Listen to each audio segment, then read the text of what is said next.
Pregnancy में hair colour करवाया तो बेबी को नुकसान होगा क्या? या ये सिर्फ एक मिथ है? चलिए एविडेंस देखते हैं क्या कहती है। हाय, मैं हूँ डॉक्टर आर्या रैना और मैं गायनोकोलॉजिस्ट हूँ। प्रेगनेंसी में सबसे कॉमन क्वेश्चन में से एक है, डॉक्टर क्या मैं हेयर कलर करवा सकती हूँ? और उसका छोटा आंसर ये है कि करंट एविडेंस के हिसाब से ओकेजनल हेयर कलरिंग प्रेगनेंसी में हार्मफुल प्रूव नहीं हुई है।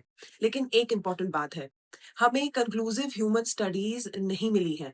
प्रेग्नेंट वुमन पर कॉस्मेटिक प्रोडक्ट्स के रैंडमाइज्ड ट्रायल्स एथिकल रीजंस की वजह से नहीं किए जाते। किसी प्रेग्नेंट पेशेंट पे अब हम ट्रायल नहीं कर सकते कि ये अच्छा रहेगा या ये नहीं। इसलिए हमारे पास हाई क्वालिटी एविडेंस लिमिटेड है।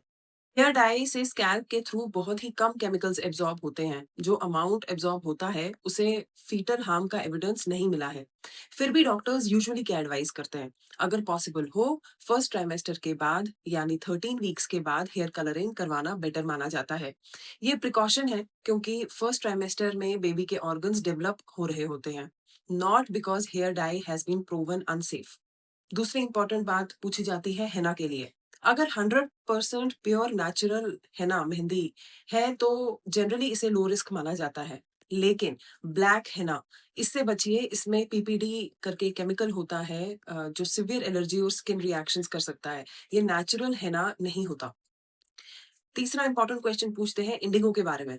इंडिगो के बारे में प्रेगनेंसी स्पेसिफिक ह्यूमन डेटा बहुत लिमिटेड है। अगर प्योर इंडिगो पाउडर हो और उसमें कोई केमिकल डाइज मिक्स ना हो तो थियोरेटिकली रिस्क कम हो सकता है। लेकिन इसको प्रेगनेंसी में कंप्लीटली सेफ डिक्लेयर करने के लिए कंक्लूसिव एविडेंस अवेलेबल नहीं है।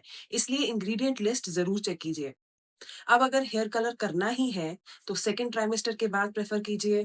वेल वेंटिलेटेड एरिया में कीजिए। ग्लव्स यूज कीजिए। अगर स्कैल्प में कोई कट है, डैमेज है तो अवॉइड करो। हाइलाइट्स या बालिएज में स्कैल्प एक्सपोजर कम होता है। और हर हर्बल या नेचुरल प्रोडक्ट ऑटोमेटिकली सेफ नहीं होती। इंग्रेडिएंट जरूर पढ़ो। हेयर कलर प्रेगनेंसी में कंप्लीटली बैंड नहीं है। करंट रिसर्च इसे लो रिस्क सजेस्ट करती है, लेकिन कंक्लूसिव ह्यूमन एविडेंस भी अवेलेबल नहीं है। इसलिए प्रेगनेंसी में हर कॉस्मेटिक प्रोडक्ट के साथ minimum exposure, maximum caution approach सबसे सेंसिबल है। सेव दिस रील और आगे पीछे कपल्स को और न्यू मदर्स को जरूर ये रील शेयर कीजिए। होपफुली ये जानकारी उनकी कभी मदद करेगी। Thank you.